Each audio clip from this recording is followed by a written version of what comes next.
Bonjour tout le monde, heureux de vous voir. Nous allons poursuivre la lecture. Merci Catherine pour cette section. En fait, on va lire une autre très bonne section. Alors, je vous invite à être bien attentifs parce qu'on prend à partir du verset 15. Alors, une fois qu'il est dit qu'il n'avait rien à répliquer, il est dit au verset 15, ils leur ordonnèrent de sortir du Sanhédrin, délibérèrent entre eux et dirent, « Que ferons-nous à ces hommes? Car il est manifeste pour tous les habitants de Jérusalem qu'un miracle notoire a été accompli parmi eux, et nous ne pouvons pas le nier.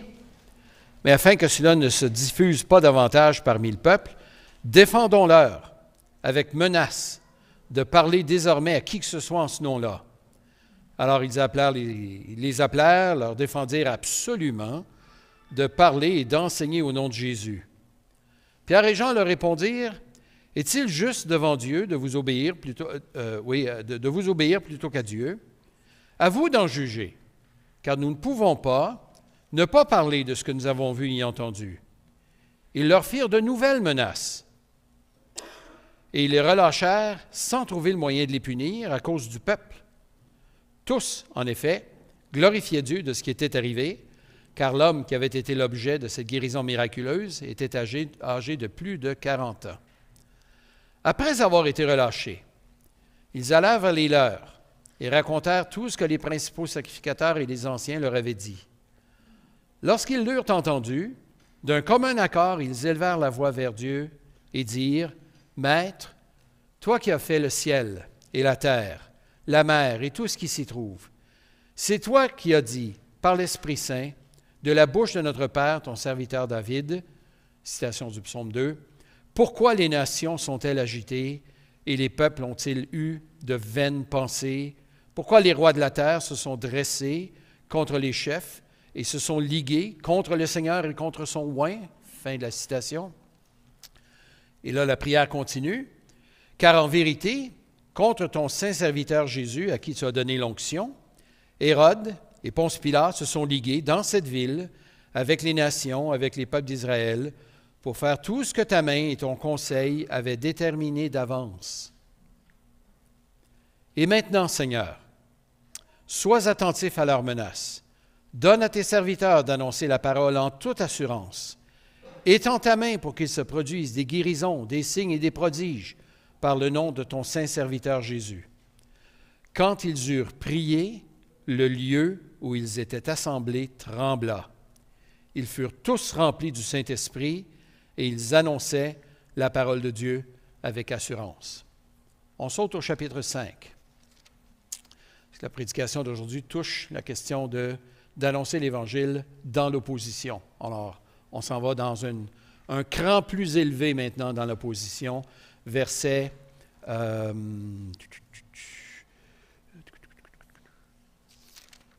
17 du chapitre 5, pardon.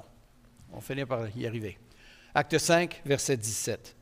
Alors le souverain sacrificateur et tous ceux qui étaient avec lui, c'est-à-dire le parti des Sadducéens, se levèrent, remplis de jalousie, portèrent les mains sur les apôtres. Là maintenant, c'est plus seulement Pierre et Jean, c'est les 12. Ils les jetèrent dans la prison publique. Mais pendant la nuit, un ange du Seigneur ouvrit les portes de la prison. Il les fit sortir et leur dit, « Allez, tenez-vous dans le temple et annoncez au peuple toutes les paroles de cette vie. » Après avoir entendu cela, ils entrèrent dès le matin dans le temple et se mirent à enseigner. Le souverain sacrificateur et ceux qui étaient avec lui arrivèrent, convoquèrent le Sanhédrin et toute l'assemblée des enfants d'Israël. Ils envoyèrent chercher les apôtres, non pas au temple, mais à la prison. Les gardes, à leur arrivée, ne les trouvèrent pas dans notre prison. Ils s'en retournèrent et firent le rapport en disant, « Nous avons trouvé la prison soigneusement fermée, les gardiens à leur poste devant les portes, mais après avoir ouvert, nous n'avons trouvé personne à l'intérieur. » Lorsqu'ils eurent entendu ces paroles, le commandant du temple, ça c'est l'espèce de gardien, chef de la police du temple, et les principaux sacrificateurs, perplexes à leur sujet, se demandaient ce qu'il adviendrait de cette affaire. quelqu'un vint leur annoncer, « Voici, les hommes que vous avez jetés en prison se tiennent dans le temple. Ils enseignent le peuple. » Alors le commandant et les gardes partirent, les amenèrent sans violence, car ils avaient peur d'être lapidés par le peuple. Après les avoir amenés, ils les firent comparaître devant le Sanhédrin. Le souverain sacrificateur les interrogea en ces termes.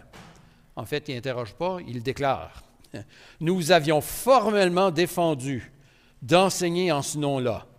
Et voici que vous avez rempli Jérusalem de votre enseignement et que vous voudriez faire retomber sur nous le sang de cet homme. » Pierre répondit, ainsi que les apôtres, « Il faut obéir à Dieu plutôt qu'aux hommes.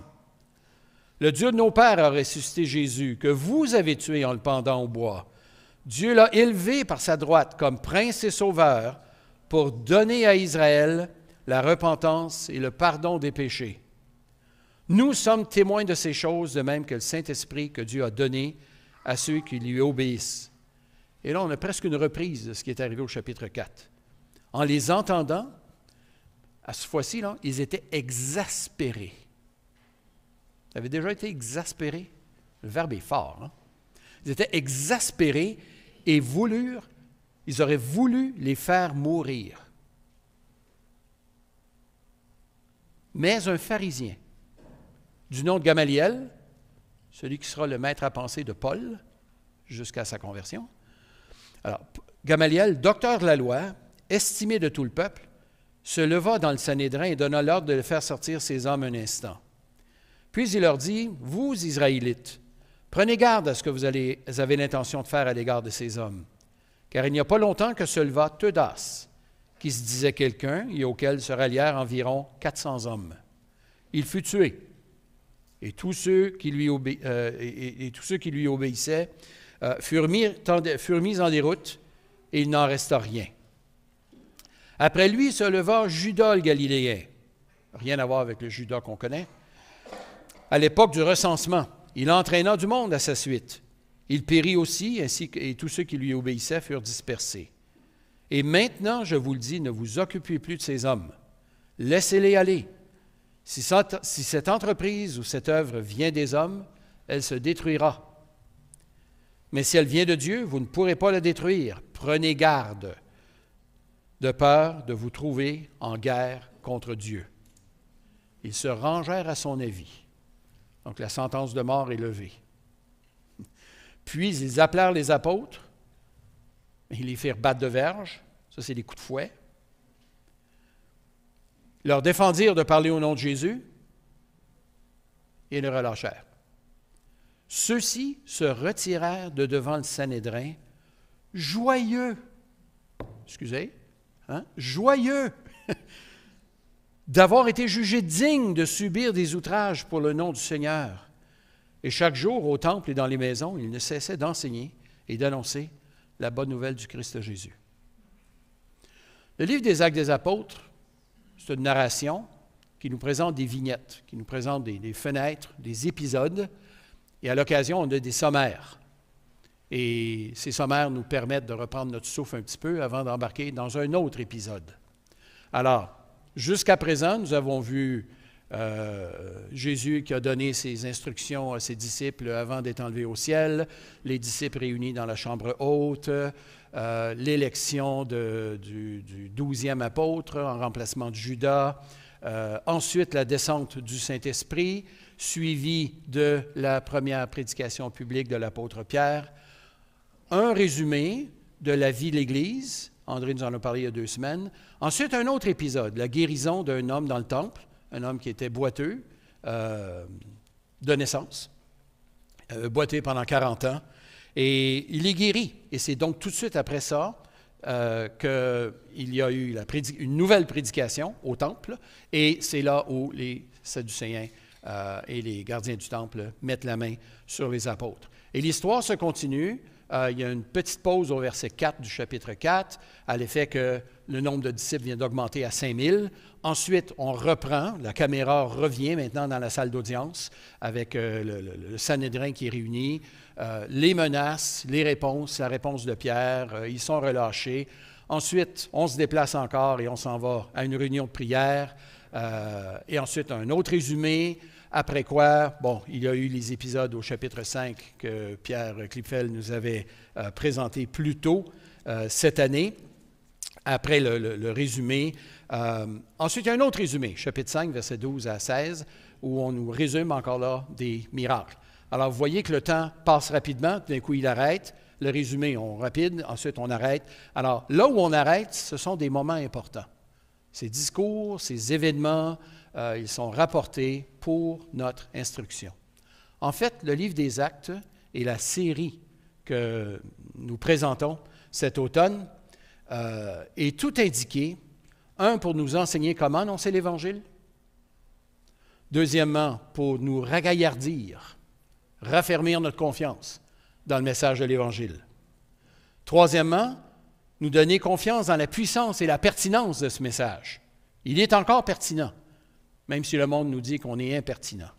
Et quatrièmement, ça nous encourage aussi, comme Église, à mettre ou à remettre de l'avant une de nos raisons d'être importantes, comme Église, à savoir le progrès de l'Évangile, de répandre le message de pardon, de libération, de délivrance que l'on trouve en Jésus-Christ. Alors, on va survoler notre texte aujourd'hui, on n'aura pas le temps de s'arrêter beaucoup, mais on va le regarder sous trois angles. D'abord, un premier degré de persécution, un premier degré d'opposition, à savoir Pierre et Jean qui sont sommés de se présenter devant le Sanhédrin. En fait, ils sont traînés devant le Sanhédrin.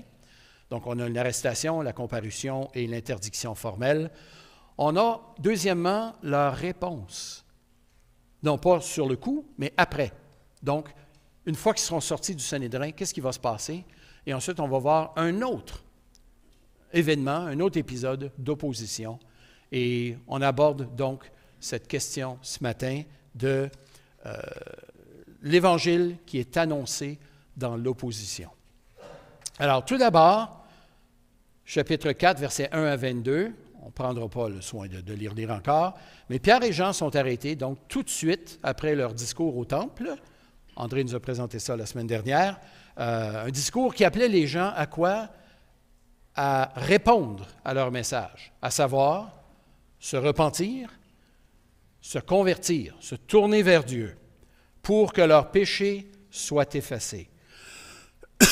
On l'avait mentionné au chapitre 2, mais ça revient au chapitre 3 et ça va revenir au chapitre 4. C'est que Pierre souligne à grands traits la responsabilité des autorités juives, non seulement romaines, mais juives, dans la mise à mort. Pierre s'adresse à des gens religieux, là. Il est devant le Sanhédrin. On va y venir dans quelques secondes. Mais il s'adresse à des gens dont le problème fondamental n'est pas la religiosité.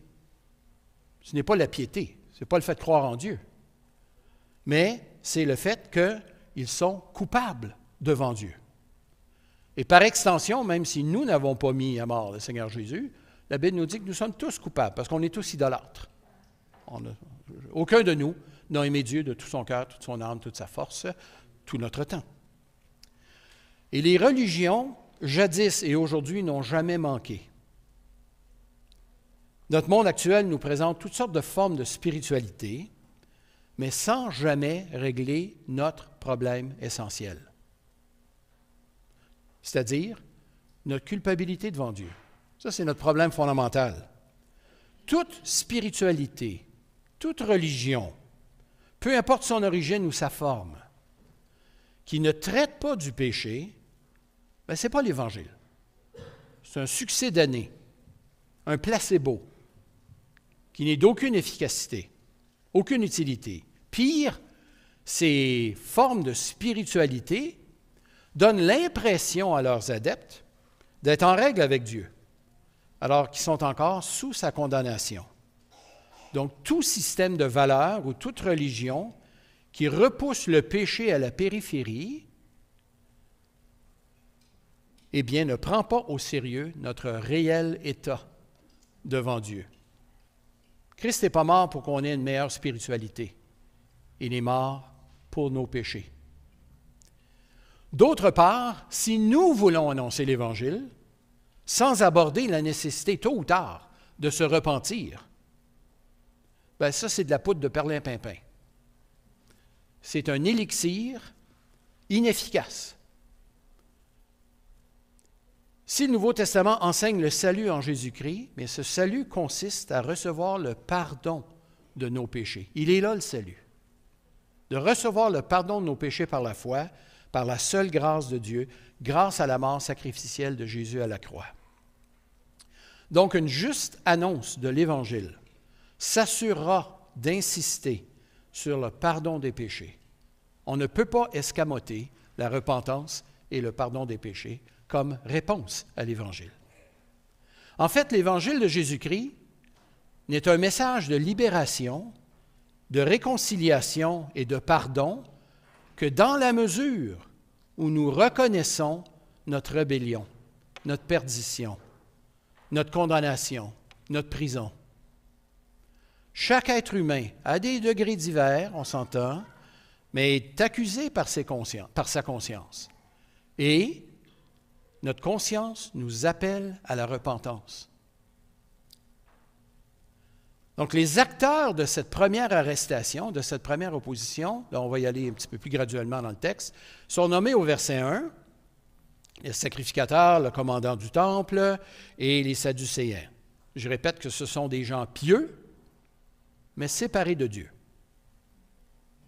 Et le verset 2 signale deux motifs pour lesquels ils vont mettre la main au collet de Pierre et Jean. À savoir, ils enseignent le peuple au temple, s'il vous plaît, chose qui normalement était réservée aux autorités attitrées, et le fait qu'ils annoncent la résurrection dans la personne de Jésus. Contrairement aux pharisiens, les Sadducéens, qui sont les responsables du temple, les pharisiens, c'est un mouvement laïque, on pourrait dire. Les Sadducéens, c'est un mouvement de prêtres. Les Sadducéens ne croyaient pas en la résurrection. Et les pharisiens, s'ils croyaient en la résurrection, c'est une résurrection totalement future, collective. Alors, la résurrection de Jésus, individuelle et actuelle, venait sensiblement bouleverser leur théologie. Et la première réaction des autorités consiste à quoi? Une démonstration de force. On arrête, on fait comparaître devant le gratin religieux des Juifs, les chefs, les anciens, les scribes. On est à la Cour suprême. Et le nom des principaux sacrificateurs, normalement, il y en a un principal sacrificateur, hein? Mais là, ils sont plusieurs. Pour quelle raison? C'est parce qu'à l'époque, on les changeait au gré des autorités romaines. Alors, il y a eu Anne qui est un homme, même si le nom dans notre société est féminin.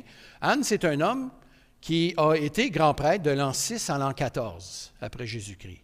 Il a été suivi par son gendre, Caïphe. Lui, on le connaît. Okay? Après, il y a un Jean qui est mentionné, probablement un Jonathan. Il est connu sous le nom de Jonathan dans d'autres écrits, qui lui a été grand prêtre à partir de l'an 37. Et il y a un Alexandre qui est mentionné, lui, on ne le connaît pas, ailleurs qu'ici. Mais on a donc, et il dit aussi, les autres membres de cette famille de principaux sacrificateurs. Alors, ça ajoute du poids à ce tribunal convoqué d'urgence. Hein. Et face à leur interrogation, eh bien, Pierre, rempli du Saint-Esprit, nous a dit au verset 8, il répond avec la même assurance qu'au jour de la Pentecôte et affirme trois choses. Un, leur culpabilité, tout comme il l'avait fait au jour de la Pentecôte. Et il va l'avoir fait un peu plus tard au Temple, chapitre 3, verset 14. Et il prend même une liberté en citant le psaume 118. Quand il dit, hein, c'est vous qui l'avez crucifié, verset 10, Dieu l'a ressuscité, verset 11. On lit cette citation du psaume 118, verset 22. Jésus, c'est lui la pierre, le texte original dit, qui a été rejeté par les bâtisseurs. Pierre ajoute, rejeté par vous, les bâtisseurs. Si les bâtisseurs, on se demandait qui c'était au psaume 118, si c'était des Juifs ou des non-Juifs, ici c'est très clair que ce sont les autorités religieuses. D'ailleurs, quand Jésus a cité ce texte dans une confrontation peu avant sa mort, les autorités avaient compris que c'est d'eux-mêmes que Jésus parlait. Ça, c'est la parabole des vignerons. Alors, il y a ces motifs et la première réaction, la première réalité que Pierre donne, leur culpabilité. Mais la deuxième et la troisième, en fait, se trouvent au verset 12. Il n'y a de salut en aucun autre, ou le salut ne se trouve en aucun autre, car il n'y a sous le ciel aucun autre nom qui ait été donné parmi les hommes par lequel nous devions être sauvés. Donc, la première, leur culpabilité. La deuxième, c'est l'exclusivité du salut. Le salut ne se trouve en aucun autre. Le salut dans la Bible n'est pas présenté comme le salut pour ceux qui entendent l'Évangile, ou le salut pour ceux qui ont eu le bonheur de vivre dans une famille chrétienne. Non, le salut, il est le même pour tous les habitants du monde. Et le salut ne se trouve pas dans la sincérité, dans l'obéissance à sa conscience, on y désobéit tous. Ne se trouve pas dans le fait de répondre à un Dieu comme créateur, on est tous idolâtres. Si vous n'êtes pas convaincus, Romains 1 et 2 vont peut-être vous rafraîchir la mémoire. Mais on est tous coupables devant Dieu. Et seule la mort de Jésus-Christ nous réconcilie avec le Père. Et il faut y répondre aussi, on y reviendra. Mais,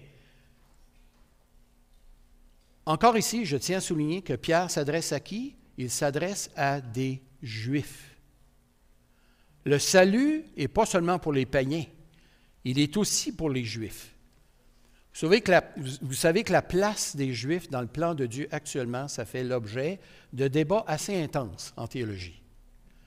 Est-ce que Dieu a un plan en parallèle ou est-ce que Dieu a un seul plan pour toutes les nations? Ça dépend de votre eschatologie personnelle et collective aussi. Et je sais qu'on n'est pas tous de la même opinion là-dessus. Mais si vous voulez la mienne, et je vous la donne, c'est que je crois qu'il n'y a qu'un seul plan pour Israël et pour l'Église. Et ce plan-là se trouve dans la personne de Jésus-Christ.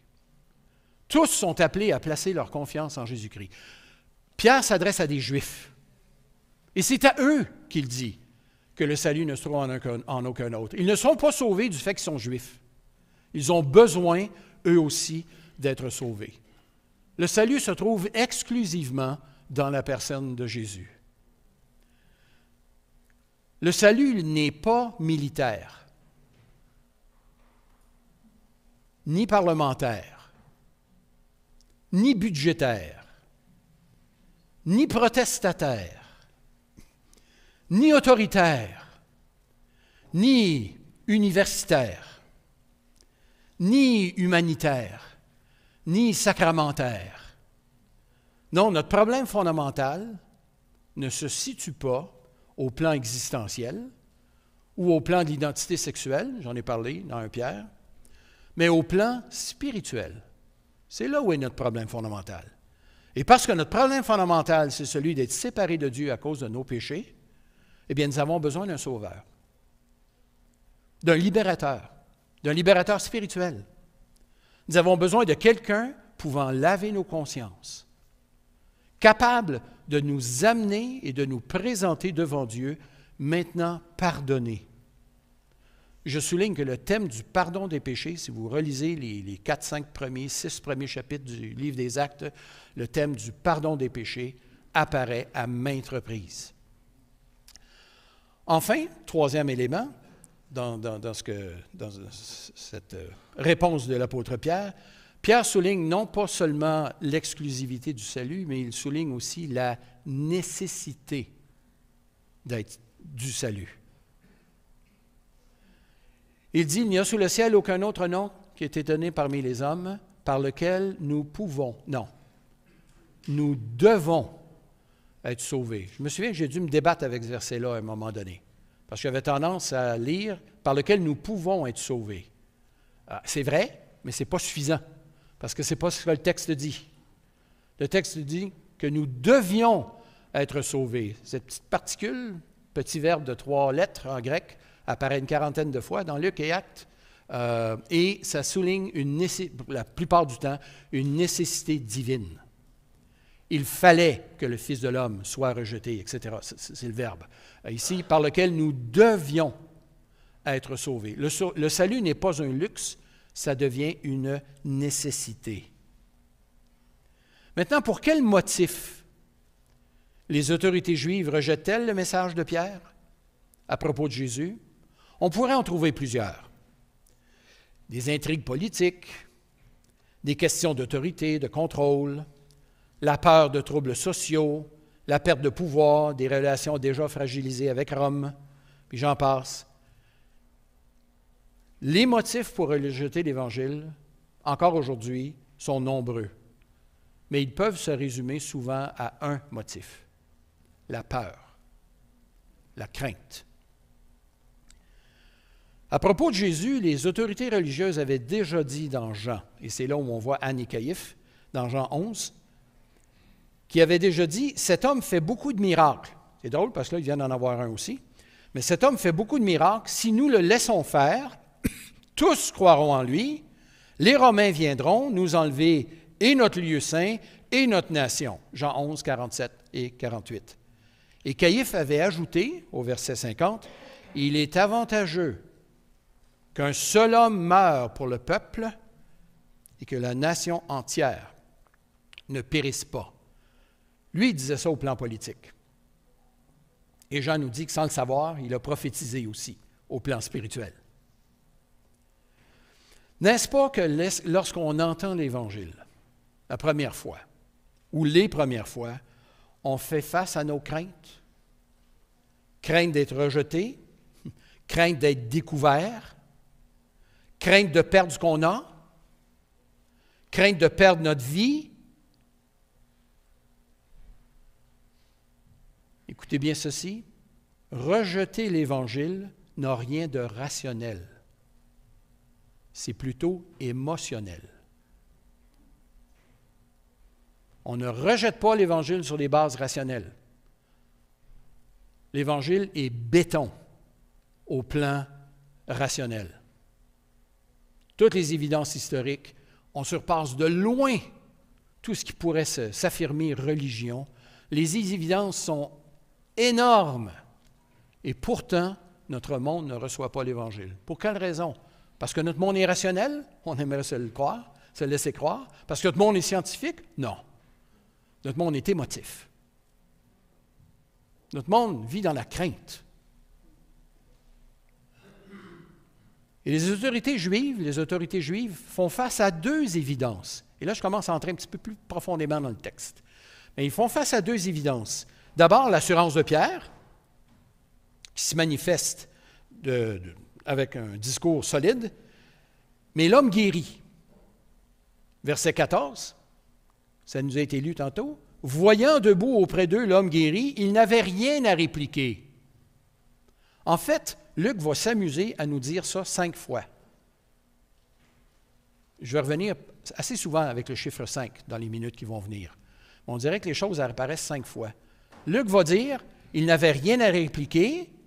Ensuite, verset 16, il est manifeste pour tous les habitants de Jérusalem qu'un miracle notoire a été accompli et nous ne pouvons pas le nier. C'est difficile à manquer, là.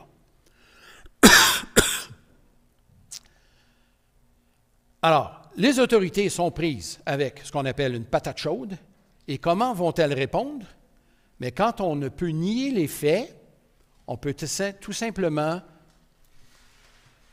affirmer, faire sentir notre autorité.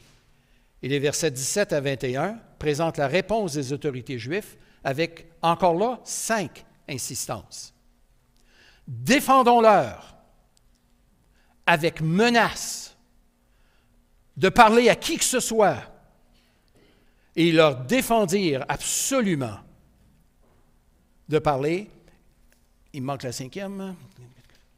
Bon, défendons-leur avec menace de parler à qui que ce soit. Ils leur défendirent absolument. Ah oui, verset 21, ils leur firent de nouvelles menaces, comme si ce n'était pas suffisant. C'est plus qu'une mise en demeure, c'est le régime de la terreur.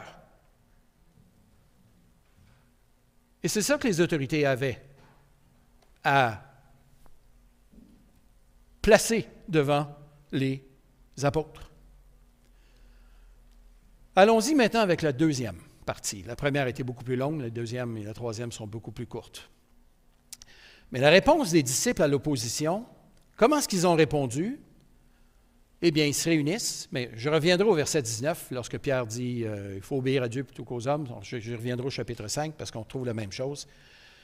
Mais ils se réunissent en prière. La réponse à l'opposition et à la persécution, ça a été quoi? La prière. 2 observations dans cette prière. Lorsqu'ils disent, Seigneur, toi qui es le maître du ciel et de la terre, etc., la prière met l'accent sur l'absolue souveraineté de Dieu. Et ça, elle va le faire de 2 façons. D'abord, les disciples vont s'adresser au Dieu créateur de l'univers et de tout ce qu'il contient, verset 25. Donc, si Dieu est le créateur de tous, il contrôle tous, ou il contrôle tout ce qui se fait. Il n'y a rien qui lui échappe. Mais si Dieu est le créateur de tous lui sont redevables. Je ne sais pas comment vous annoncez l'Évangile, mais régulièrement, quand j'annonce l'Évangile, je commence par le fait que Dieu est notre créateur et que par conséquent, nous lui sommes tous redevables. Je ne commence pas avec Jésus. Ça vient plus tard, mais je commence avec le fait que je crois que la Bible enseigne que Dieu est le créateur et que par conséquent, nous avons tous des comptes à lui rendre. Et que tous, ce n'est pas long dans la conversation après ça, que tous nous lui avons désobéi. Donc, l'absolue souveraineté de Dieu dans le fait que Dieu est le créateur, mais deuxièmement, Dieu est aussi le souverain de l'histoire humaine. C'est toi qui as dit par la bouche de ton saint serviteur, par l'Esprit Saint, à notre serviteur David. Et là, on cite le psaume 2. Dieu est le souverain de l'histoire. Ce qui est arrivé à David, comme Messie, comme oint de Dieu, et les autres rois d'Israël qui avaient été placés là pour amener le règne de Dieu sur la terre, en commençant par Israël, eh bien, les nations s'y sont opposées et il n'y a rien de nouveau sous le soleil. Alors, quand on arrive à l'époque des apôtres, on s'aperçoit que Dieu a été le souverain de l'histoire tout ce temps-là. Ça ne lui a pas échappé. Et que, en fait, le psaume 2 était une annonce, non seulement une description de ce qui se passait, mais une annonce prophétique de ce qui arriverait au fils de David par excellence. Et que Hérode, qu'on appelait le roi des Juifs, moyennant finance, aux Romains, Ponce Pilate, qui est le gouverneur romain, les nations, les peuples d'Israël, intéressant de les voir au pluriel, peut-être qu'il y a une relation avec Juda et les 10 tribus, ou bien les différents groupuscules qu'on pourrait trouver à l'intérieur d'Israël. Mais tout ce monde-là, tout ce beau monde-là, s'oppose au Messie et sans le savoir, accomplissent ce que Dieu avait prévu d'avance. Contrairement aux disciples de Sun Myung Moon, les Moonies, Dieu n'a pas perdu les pédales lorsque Jésus a été crucifié. C'était la volonté de Dieu. Et Dieu s'est servi du péché des êtres humains pour le faire. Tout comme Dieu s'était servi de la haine des frères de Joseph pour le vendre. Mais Dieu avait transformé ce mal en bien, à plus forte raison même à la croix. Dieu s'est servi du geste le plus vil des êtres humains, rejeter le Messie, rejeter le prince de la vie, de le crucifier. Dieu s'est servi de l'endurcissement d'Israël pour ramener le salut à Israël et aux nations. Frères et sœurs, je ne vous apprends rien si je vous dis que nous ne vivons pas dans un pays chrétien. Un pays qui est influencé par le christianisme, certes, mais pas un pays chrétien. Et face aux déclarations de l'Évangile, nos gouvernements sont bien mal pris. Dans le cadre des discussions à propos de la loi 21, qui ont repris cette semaine, ça c'est la loi sur le port des signes religieux pour les employés de l'État, bien, les discussions qui ont repris nous montrent que nos gouvernements et notre Cour d'appel du Québec, sont bien embarrassés par ces questions. Je retourne à l'époque des apôtres. En l'absence d'arguments face à la vérité du message des apôtres, et là je reviens à notre société, bien, notre société et nos gouvernements n'ont pas grand choix dans leur réponse. Le relativisme ou l'ostracisme. Et dans la pensée populaire, il est révolu le temps des discussions posées, intelligentes. Vous avez essayé d'avoir ça sur Facebook ou sur Twitter, même si Twitter bat de l'aile de ce temps-là. Révolu le temps des nuances et du sens commun. Non, aujourd'hui, on aseptise puis on judiciarise. C'est comme ça qu'on répond. Le retour à la prière dans nos milieux, pour les autorités, frères et sœurs, est plus que jamais nécessaire. Les autorités ne nous feront pas de cadeaux et on n'a pas non plus besoin de se les mettre à dos. Mais prions, comme dit Paul, en élevant des mains pures, sans colère, ni contestation. Intéressant que ce verset 8 d'un Timothée 2 est dans le contexte d'un Timothée 2, 1 et 2. J'exhorte à faire des prières pour les autorités, etc. Et il termine par « sans colère ni contestation ». J'entends beaucoup de colère, j'entends beaucoup de contestation parmi les chrétiens vis-à-vis du gouvernement. Ce n'est pas la réponse que nous devons avoir. Deuxième observation par rapport à leur prière, non seulement ils s'appuient sur l'absolue souveraineté de Dieu, mais on ne trouve dans leur prière aucun triomphalisme, aucun désir de se venger, aucune demande de détruire l'ennemi ou même de réduire à néant le projet de leurs adversaires. Qu'est-ce qu'ils disent au verset 29? « Sois attentifs à leurs menaces. » Sois attentif à leurs menaces et donne à tes serviteurs d'annoncer ta parole en toute assurance. On entend très fort les disciples demander la fermeté, l'assurance, le courage, tout ça bien encadré dans l'absolue souveraineté de Dieu.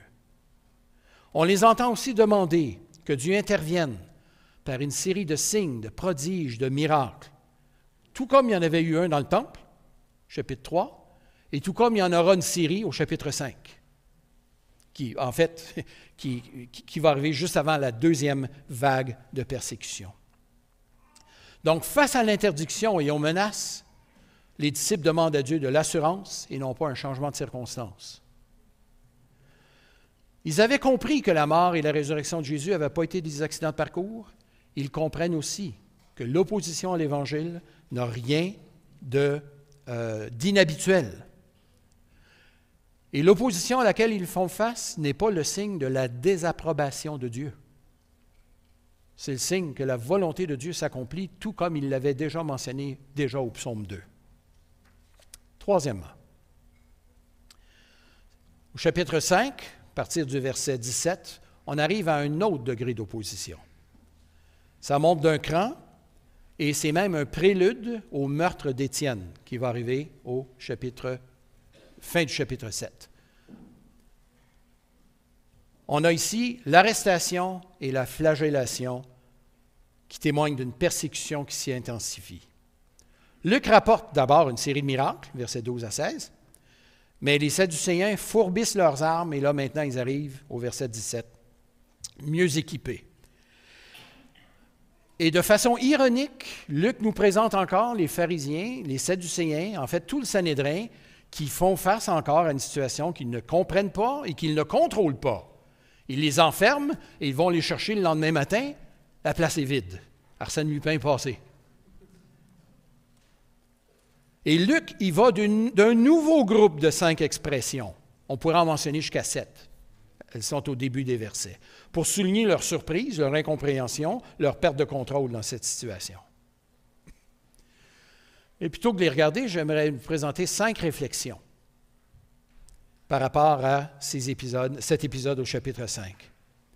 Tout d'abord, au verset 30 et 31, Pierre reprend dans sa réponse des éléments qu'il avait déjà évoqués précédemment, à savoir la culpabilité des autorités, la mort et la résurrection de Jésus, les éléments clés de l'Évangile, l'intervention de Dieu et encore une fois, la réponse à l'Évangile, c'est-à-dire la repentance qui amène le pardon des péchés, des éléments clés dans la réponse. Il mentionne aussi la présence du Saint-Esprit et le rôle suprême de Jésus dans le plan du salut. J'ai mon chapeau de professeur ici ce matin, là. Deuxième observation, c'est que si ça n'avait pas été de l'intervention de Gamaliel, les apôtres y auraient probablement été mis à mort. Ils auraient voulu les faire mourir. Et n'eût été de cette intervention, probablement que les apôtres seraient restés. Ils seraient passés. Troisièmement, l'intervention de Gamaliel nous indique que les prétendants messianiques ne manquaient pas à l'époque. Il y en a deux ici, un certain Jonathan, je pense, ou Teudas, et Judas, le Galiléen. Alors, les autorités religieuses étaient particulièrement frileuses par rapport à leur relation avec Rome. Ce que Rome désirait, c'était la paix. À un grand prix, il fait payer des taxes, mais il ne voulait pas de trouble. Et c'est déjà arrivé dans le passé, dans l'histoire assez récente de l'époque, en 6 après Jésus-Christ, qu'il y a une délégation de Juifs qui est allée à Rome et qui a fait détrôner Archélaüs à cause de sa violence et qui avait été remplacé. C'est à ce moment-là que le statut de province d'Israël avait changé de statut. Il était passé d'un royaume ce qu'on appelle un royaume client, à une province pas sénatoriale, impériale, dirigée directement par l'empereur.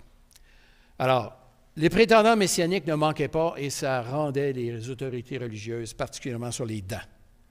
Mais quatrièmement, on doit souligner que les apôtres ont payé cher leur persévérance. En retravaillant le texte cette semaine, je me suis rendu compte que je ne m'étais jamais vraiment arrêté à ce qui leur était arrivé. Il me semblait que la parole de Gamaliel avait été suivie à moitié. Ils les ont relâchés, mais ça a été à grand prix, parce qu'il s'est dit, ils les firent battre de verge. Moi, je n'appelle pas ça « laissez-les aller ». Hein, mais ils les ont fait battre de verge. Et ça, c'était les 40 coups moins 1, avec un fouet à 3 lanières, tu pouvais en mourir. Mais le texte passe rapidement là-dessus. On n'a rien sur les dames ou sur les hommes qui sont venus mettre des onguents puis qui sont restés couchés pendant des jours pour guérir leur dos. Il n'y a rien à ce sujet-là.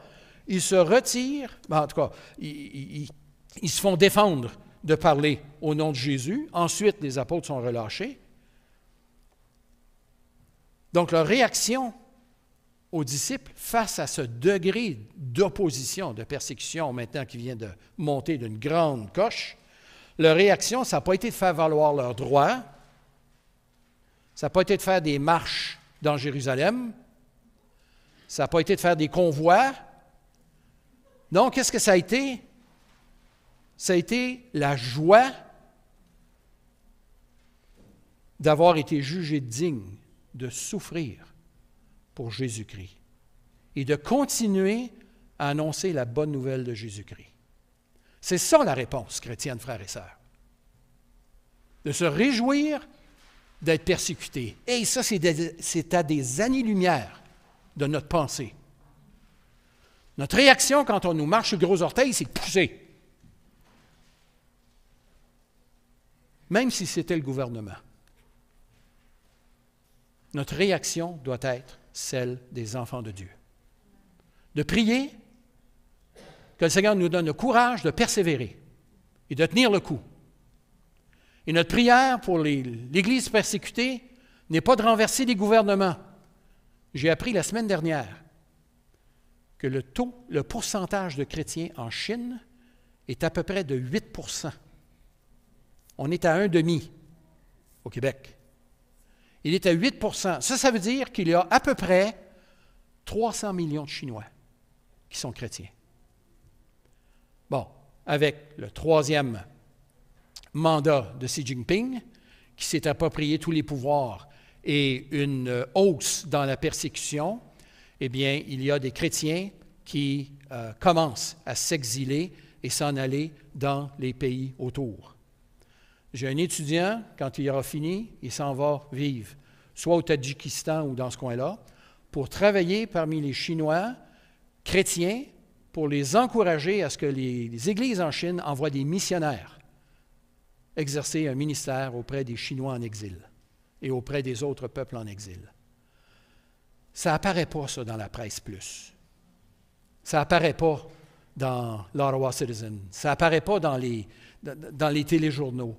Mais Dieu est en train de faire un travail.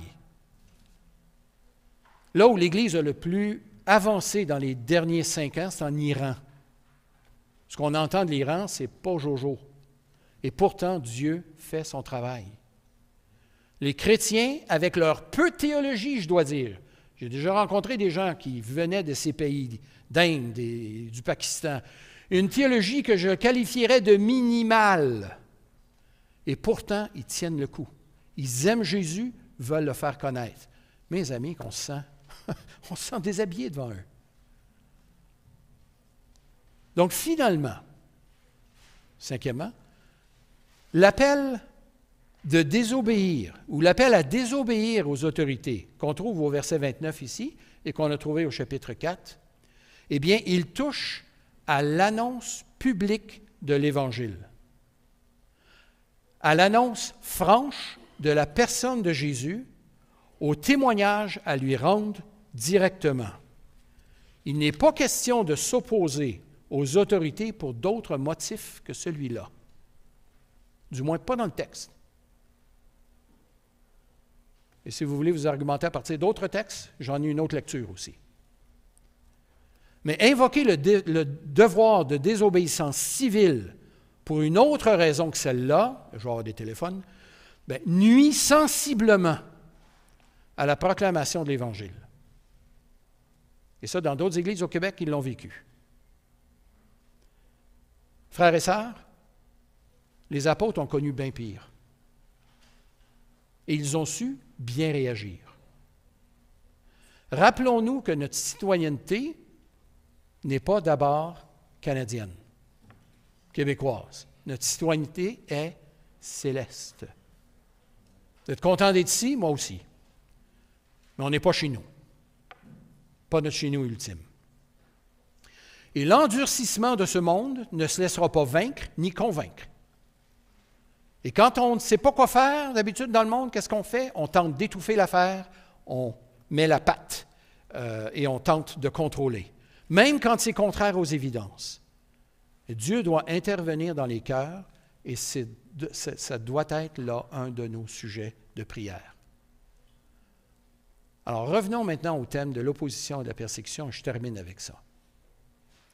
Quelques phrases, quelques réflexions à propos de l'opposition et de la persécution.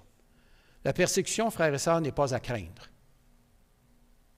La persécution n'est pas quelque chose d'inhabituel pour un enfant de Dieu. La persécution n'est pas non plus un signe d'échec. La persécution n'est pas un signe de disgrâce de la part de Dieu. Maintenant, la persécution n'est pas à invoquer à la légère. Si mon voisin est malcommode parce qu'il trouve que je fais du bruit ou que j'en fais pas assez, je n'appelle pas ça de la persécution. Soyons dosés quand on invoque la persécution. Et d'autre part, la persécution n'a pas à être recherchée ou claironnée. J'ai entendu des gens pendant la COVID qui criaient à la persécution. Non, ils sont allés taper dans le nid de guêpe. Ils se sont fait piquer. Alors, quand on défie les autorités, pas se surprendre de vivre des conséquences. Et je ne juge pas des actions de ces frères et sœurs, qui certains étaient bien intentionnés. On a tous eu des décisions à prendre avec nos consciences. Mais sachons que la persécution, elle est normale pour les enfants de Dieu. Paul disait que tous ceux qui veulent vivre pieusement en Jésus-Christ seront persécutés. Mais sans développer une mentalité d'assiégé, frères et sœurs, rappelons-nous que l'opposition à l'Évangile va prendre différentes formes, différents degrés. Plusieurs de nos frères et sœurs à travers le monde souffrent, mais l'Évangile progresse. L'Évangile progresse. Prions. Seigneur, nous voulons te prier pour nos frères et sœurs persécutés à travers le monde. Nous te prions, Seigneur, que tu leur accordes le courage, la persévérance, de ne pas te renier, et au contraire, Seigneur, de s'appuyer sur toi. On veut prier pour nos frères et sœurs au Burkina Faso, au Laos, au Mali, en Birmanie, en Russie, en Chine, en Corée du Nord. Des pays, Seigneur, où être chrétien se fait un grand prix. Dans certaines provinces de l'Inde, dans d'autres pays en Afrique, ou même en Amérique du Sud. Seigneur, nous sommes légèrement persécutés ici. On ne veut pas dire qu'on ne l'est pas. Mais accorde-nous aussi, Seigneur, la fermeté, l'assurance, la confiance dans le message de l'Évangile. Donne-nous non pas d'agir avec défiance envers le monde et les autorités, mais avec confiance envers toi, que tu vas en attirer à Jésus-Christ. C'est en son nom que nous te le demandons. Amen.